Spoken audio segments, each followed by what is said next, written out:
Hello, and welcome to this episode of Biobanking Conversations with the OpenSpecimen implementation team at Washington University. We'll be talking to Dave Mulvihill and Lee Myrick about their experiences with implementing OpenSpecimen as their enterprise-wide biobanking LIMS, best practices they follow, and how they manage one of the biggest implementation of OpenSpecimen across the globe. Uh, Hi, Dave and Lee. Welcome to the webinar, and thanks for uh, accepting this chance to talk about what you guys are doing at Washington University. And I think the intention here is that this is something that will be very useful for everyone who uses OpenSpecimen or planning to use OpenSpecimen. You guys being one of the oldest users, one of the largest users of, in terms of scale, the largest users of OpenSpecimen. I think there's a lot to learn from what you guys do. So with that context, yeah, I'll first let Dave introduce himself as well as Lee and rest of the team at WashU, so that it sets some context on what you guys are doing. Sure. Yeah. Hi, everybody. My name is Dave Mulvihill. I'm the Director of Informatics for the Siteman Cancer Center at Washington University in St. Louis. On the call with me is Lee Myrick. He's a clinical informaticist on my team, and we're going to talk to you about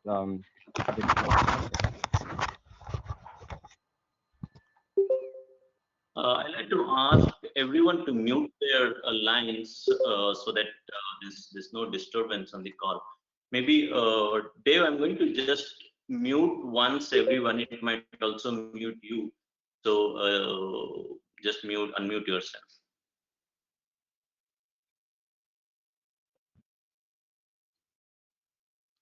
Okay. So, sorry, go ahead. So my team supports OpenSpecimen, obviously, but we support other applications as well for the Cancer Center, and it's mostly in the conduct of the administration of cancer trials. So things like, reporting metrics to the NCI, supporting special programs, scientific reviews, programs for the elimination of cancer disparities, for example, pulling custom notifications for investigators that are using various applications so they have an understanding of their minority accruals and things like that. So while the majority of our work is around OpenSpecimen and specimen collection and supporting cores that utilize the application, we also have many other duties that are consistent with cancer centers around the United States. Thanks, Dave. So let's quickly go maybe back in history. You have been involved with OpenSpecimen for a long time, maybe around 2007, 2008. Can you give us a bit of historic perspective of when you got started and the different roles you have played? Just to give an idea of the experience and expertise you guys have in this, you and your team have in this field. Yeah, sure. Yeah, you're right. The kind of OpenSpecimen started as a CA tissue, which is kind of the precursor to the current implementation of the application, and that was developed through a program called CA BIG, which stands for Cancer Biomedical Informatics Grid. And that was a pretty large program that was run by the National Cancer Institute with the basic fundamental goal of providing applications for cancer centers to utilize so that they could facilitate data sharing. That was kind of the underlying goal. And that was kicked off, I think, in probably piloted in around 2006, 2007, like Sri said. I joined a local WashU team in 2008 when we received funding for the Tissue Banking and Technology Tools Knowledge Center, which was another NCI-funded support module for tools like CA Tissue at the time. So my my main focus was supporting CA tissue and adoption and deployment, and working with the development team kind of on that end user feedback loop. So we would provide information about enhancement requests and things like that.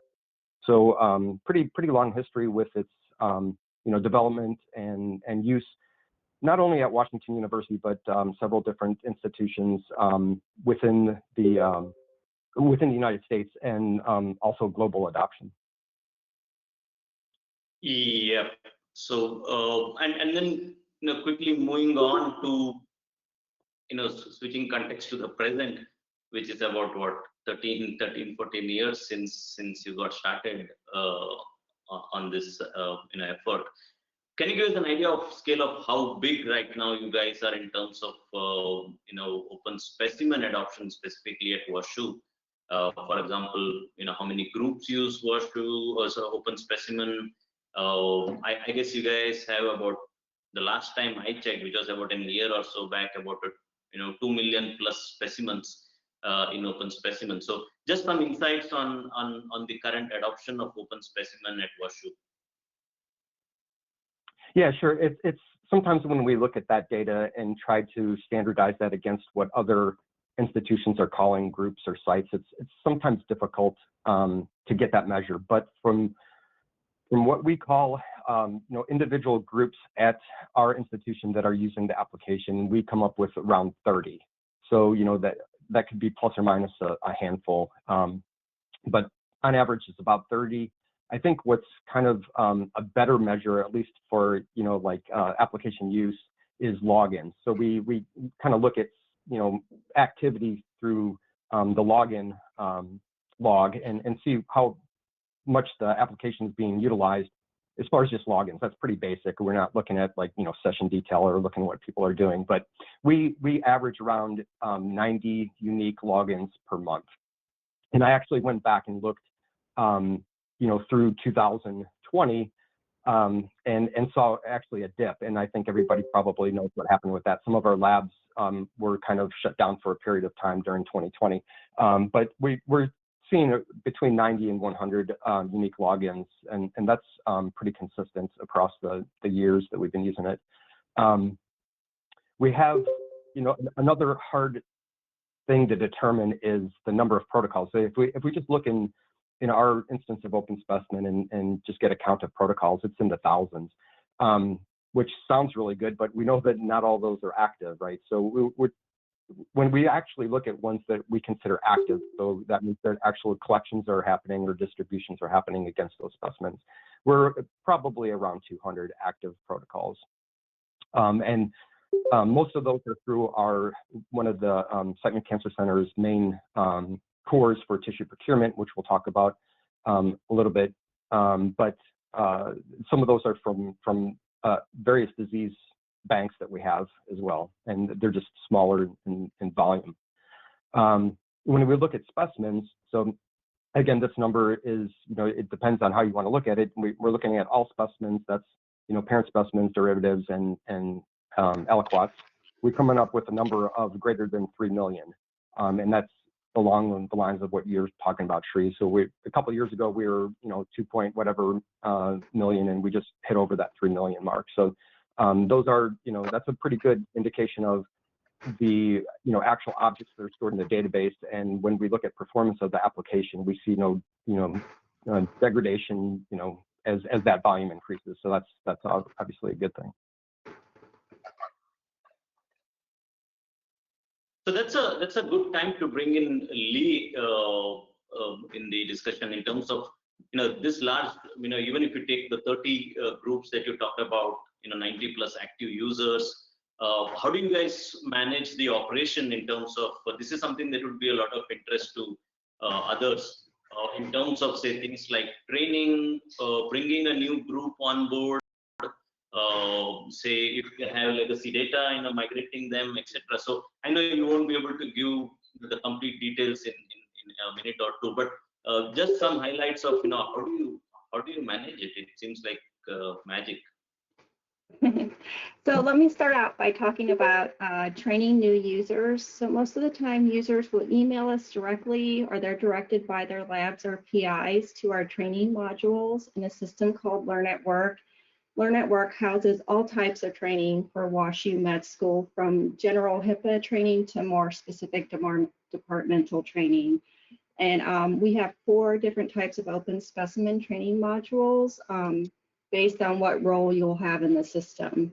So we have our biobanker training for users that will go into OpenSpecimen, and they'll be adding data, they'll be building out protocols and containers, collecting participants, visits, and specimens. So the biobanker training is the one you'll want to take if you're going to be adding data to the system. We have a separate training for queries. If you're a researcher and your specific job is only to query data back out of the system, we have a training for you. And then Dave is going to go over projects in a little bit. We have a specific project trainer for researchers and coordinators who are requesting specimens from the lab. And then we also have one more 4th training for bulk import. Not a lot of our labs use the bulk import feature, but some of our labs do use it on a daily basis. So we find it's helpful to guide those people on bulk importing and going over the common templates of what's uploaded, common errors that can happen, and basically just how to navigate that system. So if I can just step back for a second, I can tell you that I created these trainings in an application called Adobe Captivate, where I just screen recorded my workflows. I voiced over them with instructions on how to navigate through the system. And then after that, I put instructions on what to do after the training, which would be getting PI approval to access the protocols within OpenSpecimen. We also keep track of all of that training in an application called Jira. So we keep track of when somebody does start using OpenSpecimen, we make sure they have OpenSpecimen training. We make sure they have HIPAA training through WashU, and then we make sure we have PI approval. So we need they need those 3 things before they can access the system. If I'm onboarding a completely new lab, what I'll do pre-COVID is I would actually go to the lab. Right now I'm doing it through Zoom. I'll learn a little bit about their lab, what their goals are for collecting their data, and then I'll give them a demo of the system. So from there, if they want to move forward with their group, I get them trained. If it's a larger group, I'll provide, if they don't go to Learn at Work, to view those videos. Then I get them access to our training environment. So that's where they can play around. They can build out their protocols. They can build out their containers. They can get a good feel for what flow is working for them.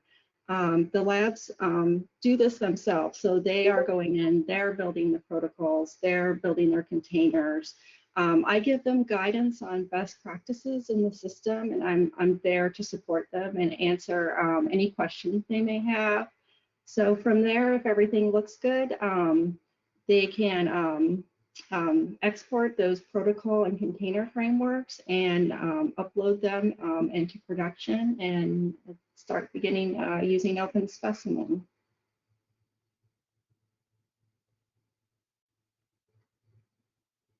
So two follow-up questions on that. So you talked about the Adobe Captivate videos or the stuff that you create. Sorry. So are these hosted on an internal website that you have? And also, do you have with so many users, how do you manage? So do they give a call? Do they email when they need help, or do they use Jira? Jira is an online tracking system for others who have not heard of Jira. We use Jira too internally. So how do you manage, like support tickets, so to say, with your clients? Yeah, so as far as the videos are hosted in our Learn at Work, which is a WashU-based learning resource. So you have to be a WashU employee or have access to our system to access those videos. Users contact us through email. So they'll send an email to our biobank alias, and then we communicate that way through them, with them. And then we keep track of all of our training, all of our help desk tickets. When we're releasing new versions of OpenSpecimen, we also we keep all of that testing in Jira. Okay. So you don't have a 1-800 number, toll-free number for people to call? We do not have, no, we do not.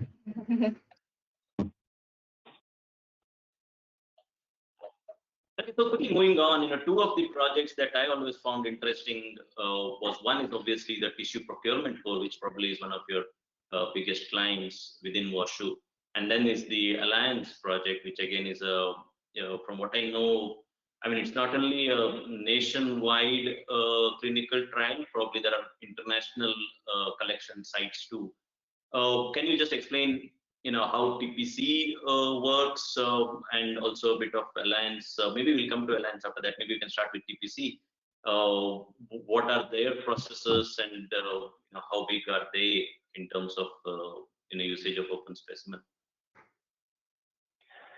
Yeah, so the TPC, it's an acronym for Tissue Procurement Core, and it's kind of a misnomer in the sense that when that laboratory first started, it really was based around tissue collections, and it was mostly excess surgical tissue that went to this laboratory repository. And that has since morphed into, I mean, they do all the traditional laboratory services. So, the processing of specimens to aliquots, and the storage and distribution and molecular analysis and the like. So it's kind of a misnomer, but that is our main, and by our, I mean the Siteman Cancer Center's main core for oncology clinical trial biospecimen storage. So that's why the Siteman Cancer Center's connection to the TPC exists.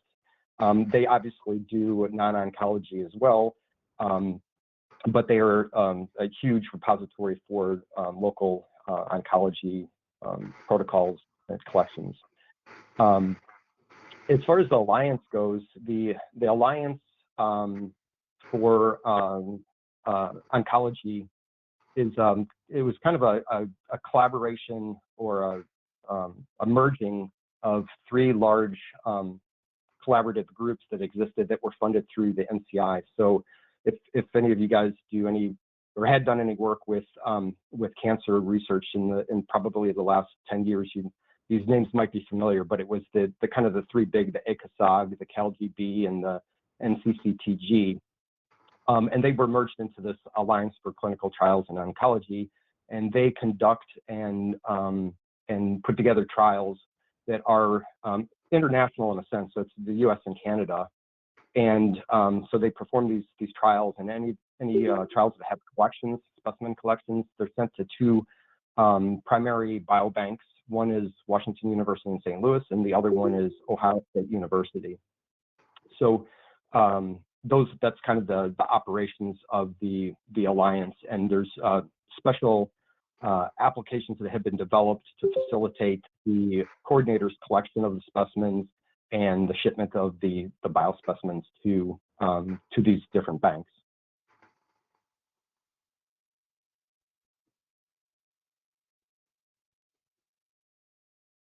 Sure. So with Alliance, you also have the biomes. The Alliance itself has its own web portal, which is what is used by the individual sites across US, Canada, or wherever specimens are being collected. So let's talk a bit about integrations that you have done. So one is the Alliance app, as well as we have a Redcap API, or the Redcap plugin that you guys are using. So a bit of and the interesting part here is that the Alliance app was developed in-house by you guys team. So you just used our APIs. In some sense, a reflection of the extensible APIs that we have, the elaborate APIs that OpenSpecimen comes with. And the second is Redcap. You're just using out-of-the-box plugin that we provided. So in some sense, there are different flavors of what you can do with integrations. Can you just comment on each one of this and how it is going and how exactly you guys are using this? Yeah, sure. I'll start with Redcap first because I think that's probably more people probably have experience with Redcap. And it's so our integration. First of all, the Redcap setup is really easy to do in OpenSpecimen. I don't want to get into too many specifics or details because of the audience. I'm not sure what their experience is with Redcap, but basically you could go into Redcap and set up a project and do the mapping in OpenSpecimen between your Redcap events and your OpenSpecimen events, and then schedule that to run at whatever time you want. So some institutions, if their workflow is that a case report form is instantiated in Redcap, and that's where the demographics for that participant is entered. And then, the participant isn't seen in clinic for the next 3 weeks because that's when their collection is going to happen. Then, it doesn't matter that synchronization is happening at a minutely or hourly time frame. It could happen every day. So that's configurable depending on the workflow at your institution. Let's see. Lee, did I leave anything out about that? No, that's pretty much the basics of the Redcap integration. Yeah, so it's pretty easy to set up, and there's really no. I mean, you don't need to be a super administrator necessarily of either application, and you don't have to have any coding experience or programming experience to configure that. What we do is Lee, when she's onboarding new users or new groups, she engages them and asks them if there's a need for that, if they're using Redcap for case report forms, and if there are, then she lets them know about this functionality, and then facilitates them, walks them through that process, so helps them set it up, helps them with the mapping.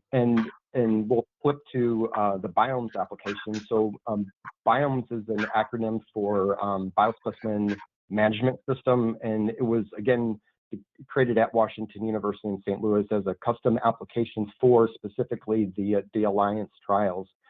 And it is used by the coordinators. So when the coordinator is going to encounter a patient from a study, it's pre-built out in this Biomes application, so they know exactly what specimens are to be collected at what time points and all the details of those specimens. The 10 mil EDTA tube or whatever. So it's very easy to use from that point of view. And then, like Sri alluded to, that it uses the OpenSpecimen API. So when that coordinator is collecting a specimen and filling out the shipment manifest electronically and hitting that ship button within the Biomes application, all of that electronic data is messaged to OpenSpecimen. So when that shipment, that physical package is received by the biobank, they open up the physical package and pull out the manifest, and they go into OpenSpecimen and match up the specimens within the shipment and receive it. And that's done without any manual entry on the OpenSpecimen side, and due to the way the APIs work. So that was, again, that's a custom implementation of the APIs, but the Redcap out of the box, we made no modifications to that whatsoever. That works perfectly.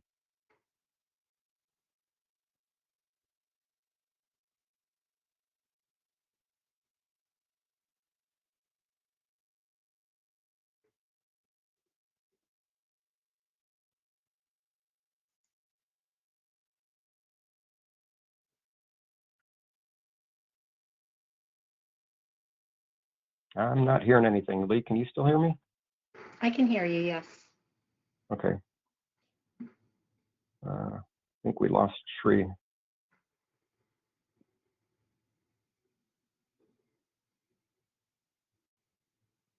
I can hear you.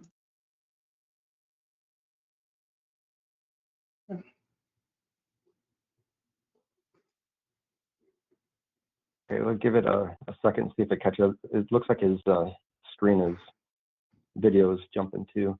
Otherwise, I could just jump into the project's presentation. See if there's any questions. Actually, Dave, if I could ask a question, I'll just put one in the chat. Oh, sure. Yeah. I'm basically doing an implementation project at the moment at the University of Oxford, and I'm glad to see that many of my colleagues are actually on the call. The question I really wanted to ask, it's probably a good one to place to you and Lee, is how much of the informatics support is required in actually, first of all, setting up a group, and then in sort of maintaining it and keeping it going, and how much of that do you actually provide, and how much of that has to come from within the groups that are actually using it themselves?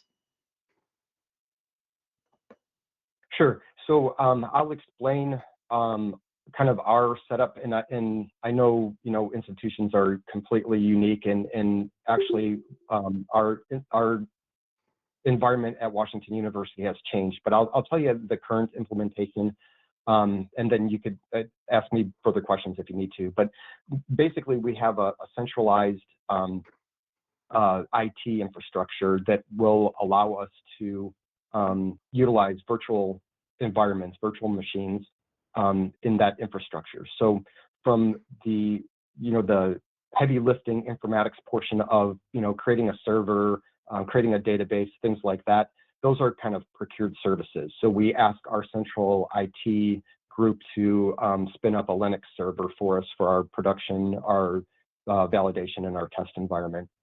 And likewise for the database. So from that kind of informatics point of view, or from that IT point of view anyway, that's kind of abstracted away from us. And the other part of that is then, so we have our application up and it's there ready for use. So there's this kind of administrative setup, right? Setting up all the creating users or creating containers or creating the infrastructure around specimen collections, how you want notification handled and things like just typical administrative tasks. So there's that kind of activity that isn't, that's not very heavy either. I think we configured ours one time and maybe had made a handful of changes as Krishnagni puts out new versions of the application. And we are, adopting new features, something like that. And then the kind of the third portion of that is and I think this is where your question is, you have a group that's onboarding and maybe they're coming from a legacy system, or they have, a bunch of Excel files that they're working with, something like that. And this is, I'll let Lee speak to this because this is her world, that's where she lives in. So she'll engage these groups and she'll make the determination of, what their legacy system is, what's the best mode for import. Is it exporting from their system into bulk operation templates that we have available, or is it, that group that's doing the mapping, or, Lee does a lot of hand holding, and after she does an initial demonstration of OpenSpecimen, sometimes folks, especially lab folks, have a hard time mapping sometimes their data to the OpenSpecimen model. So she facilitates that, and then works with them to informatically clean their data. So making sure that the objects don't have duplicates, and if they had identifiers that were duplicated, the OpenSpecimen isn't going to allow you to do that. So she works with them to clean the data and then import it and validate it. So I guess, Richard, did I answer your question? Yeah, very much. That's very useful, very helpful. It would be very nice if I could perhaps contact Lee after the talk, and maybe we could talk about this in a bit more depth. And I'm sure I would find it incredibly helpful. As I say, I'm in the very early stages at the moment, and the Oxford University setup, when it's sort of fully up and running, is going to cover, well, somewhere between 20 and 30 different groups right across the university, a mixture of biobanks and trials probably. So there's a lot of work to do, and anything that can help. And I would love to have the opportunity to particularly pick Lee's brains, because I'm sure she's done an awful lot of this stuff, and I'm sure she'll point me in the right direction. So thanks very much for a very comprehensive answer. Not sure if Sri's managed to get back to us, but yeah, absolutely, and that goes for anybody on the call. We're available for discussion, whether one-on-one or what we actually have been doing in the last year or two was hosting webinar series similar to what the Khrushchevny team has been doing, but we were doing it from more of a community point of view. So we would have questions that we wanted to ask the community, or we've pulled the community and then tried to present on those as just the community, leaving the developer side of it out of it. With the whole COVID thing, we were scheduled to do one in June of 2020, and then we postponed that because we had internal struggles that we were going through. But it's something that we wanted to pick up again. So if that's a topic of interest to others in the community, we'd be happy to do that. Or Richard, we'd be happy to have a one-on-one with you and your team as well.